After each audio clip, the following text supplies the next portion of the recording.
আপোনালোক জানে যে বৰপেটা হ'ল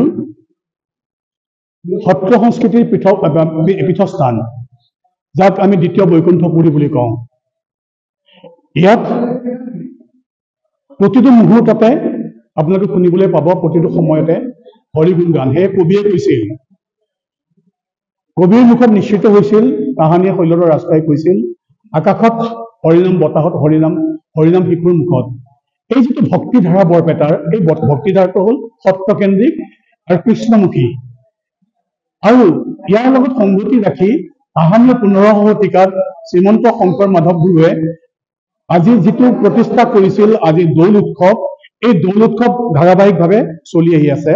আৰু দৌলটো হ'ল বৰপেটাৰ স্বাভিমান আৰু ডেকা ডেকেৰীৰ প্ৰাণৰ স্পন্দন। ইয়াত দৌল অবিহনে যেন বৰপেটা শূন্য। এই কৃষ্ণ সংস্কৃতি, এই ভক্তি অবিহনে বৰপেটা শূন্য। এতেকে বৰপেটা আকৌ দৌল আহিছে। প্ৰতিটো বছৰত ফাগুন চত মাহত দৌল আহে। এইবাৰ 4 দিনীয়া দৌল আহিছে। আৰু এই দৌলৰ মূল উৎসতেই হ'ল কৃষ্ণ সংস্কৃতি, ভক্তি আমি প্ৰসাৰ প্ৰচাৰ কৰি মানৱ মংগল কৰা। আনফালে বৰপেটাৰ অন্যতম এটা সংগঠন হ'ল সামাজিক মঞ্চ বৰপেটা। সামাজিক মঞ্চ বৰপেটাই, সাংস্কৃতিক মঞ্চ বৰপেটাই ইতিমধ্যে যোৱা বছৰ বৰ্ণিল বসন্ত এক উৎসৱৰ যি ধাৰা আৰম্ভ কৰিলে, হোলী গীতৰ সংস্কৃতিক লৈ, হোলীগীতমুখী সংস্কৃতিৰ লৈ এক সাংস্কৃতিক মিছিল গোটেই বৰপেটাৰ মানুহে হিল দোল ভাঙি ইয়াক সহযোগ কৰিলে। আৰু ইয়াক এটা বিস্তৃতভাৱে দ্বিতীয় সংখ্যক কাৰ্যসূচী হিচাপে ইয়াক বিশ্বমুখী কৰাৰ চেষ্টাত, ই ৰাষ্ট্ৰমুখী কৰাৰ চেষ্টা বৰ্ণিল বসন্তই লৈছে। সাংস্কৃতিক মঞ্চ বৰপেটাৰ সৌজন্যত সত্ৰীয়া সংস্কৃতিৰ যি পৰম্পৰা দৌল মহোৎসৱ অহা 13, 14, 15 পৰা আৰম্ভ 16 তাৰিখে কুঁৱৰী হ'ব। আমাৰ এই যিটো বৰ্ণিল বসন্তৰ হোলীগীত সংখ্যক যিটো সাংস্কৃতিক যাত্ৰা হ'ব, এই সাংস্কৃতিক যাত্ৰাটো হ'ব 12 তাৰিখে। আমাৰ মূলতঃ হ'ল বৰপেটাৰ যিটো সত্ৰীয়া ৰীতি নীতি, আমাৰ প্ৰসংগ হোৱাৰ শেষৰ পিছত, ৰাখাল গোসাঁইৰ প্ৰসংগ শেষৰ পিছত আমি আমাৰ যাত্ৰাটো আৰম্ভ কৰিম আৰু গোটেই বৰপেটাৰ ৰাইজক লৈ এক বিশ্বমুখী কৰাৰ চেষ্টাত। আৰু ইয়াৰ লগতে আমি কেইটামান বঁটাৰ কথা চিন্তা কৰিছো, যিসকলে গোটেই জীৱন ধৰি সত্ৰ সংস্কৃতিক সেৱা কৰি আহিছে।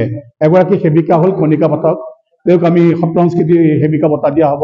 আনকাকি আমাৰ ৰবীন দাস, যিয়ে উৰিষ্যাৰ পৰা ৰাজস্থানলৈকে মানুহক হোলীগীত শিকাই আছে, সেইগৰাকীক আমি যুৱ প্ৰজন্মৰ এগৰাকী শিল্পী, তেখেতক আমি এটা বঁটা দিম, সাংস্কৃতিক সাধক বঁটা দিয়া হ'ব।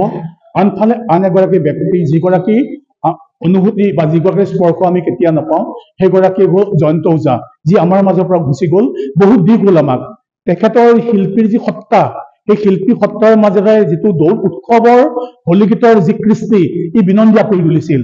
সেইজনৰ প্ৰতি আমি শ্ৰদ্ধা জনাই তেখেতৰ প্ৰতি আমি মৰণোত্তৰভাৱে তেখেতক আমি হোলীগীত পুৰাণ বঁটা এটা দিম।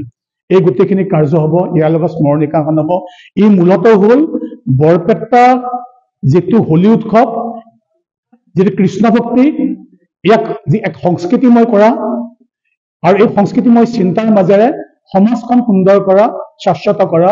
আৰু সচ্চিদানন্দৰ যিটো স্বৰূপ, এই সচ্চিদানন্দৰ স্বৰূপ যি অনন্ত ৰস, এই অনন্ত ৰসে হ'ল বৰ্ণিল বসন্তৰ ৰস, এই অনন্ত ৰস হ'ল ফাকুৱাৰ ৰস। গতিকে আমি সকলোকে আহ্বান জনাইছো, 12 তাৰিখৰ যিটো আমাৰ এক সাংস্কৃতিক মিছিল আৰম্ভ হ'ব হোলীগীতক কেন্দ্ৰ কৰি। ইয়াত ইতিমধ্যে ভাৰতবৰ্ষৰ মূলতঃ হ'ল যিবোৰ অভিলেখ কেন্দ্ৰিক যিবোৰ সংগঠন আছে, তেওঁলোকো আহিম বুলি চাম বুলি কৈছে, যে আপোনালোকে বিভিন্ন ভাষাভাষী মানুহৰ মুখত বৰপেটাৰ হোলীগীতটো লগাই দি যি ধৰণে আপোনালোকে প্ৰচেষ্টা এটা কৰিছে, ই হয়তো তাৰমানে তেওঁলোকৰ কথামতে হয়তো তাৰমানে বৰপেটাই ইণ্ডিয়ান বুকছ অফ ৰেকৰ্ড পাব পাৰে। ইয়াত জনগোষ্ঠী আমাৰ টোটেলটো আমাৰ 80টামান জনগোষ্ঠীৰ ভিতৰত বাহিৰৰ পৰা উৰিষ্যা আহিব, নেপালী আহিব, ৰাজস্থানী আহিব, আনফালে আমাৰ মিচিং আহিব, আমাৰ কাৰ্বিসকল আহিব, আমাৰ দেউৰী বিভিন্ন ধৰণৰ থাকিব। তেওঁলোকে আমাক কথা দিছে আৰু তেওঁলোকে প্ৰশিক্ষণ দিয়া হৈছে বৰপেটা সুৰত বা বৰপেটা মাত কথাত তেওঁলোকৰ ভাষাত গাব। আৰু আমাৰ মানুহে সংগত কৰিছে সুন্দৰভাৱে। এইখিনিয়ে আপোনালোকক প্ৰকট কৰিলো। আশা ৰাখিছো আপোনালোকে ইয়াক সুন্দৰভাৱে প্ৰসাৰ কৰি বা প্ৰচাৰ কৰি এই যিটো উৎসৱ 12 তাৰিখত যে হিলদল ভাঙি আহে। আৰু আজি এটা এই মাহেন্দ্ৰিকখনতে, নাৰী দিৱসৰ এক মাহেন্দ্ৰিকখন, এইখনতে আমাৰ এগৰাকী বৰপেটাৰ সাংস্কৃতিক সাধক বা এগৰাকী সামাজিক ব্যক্তি প্ৰিয়ৰঞ্জন দাসে হোলী গীতৰ এটা বিশেষ ধৰণৰ কেছেট যে আনুষ্ঠানিকভাৱে উদ্বোধন কৰিলে, সেইটো অহাকালি আপোনালোকে ইউটিউবত পাব। ধন্যবাদ।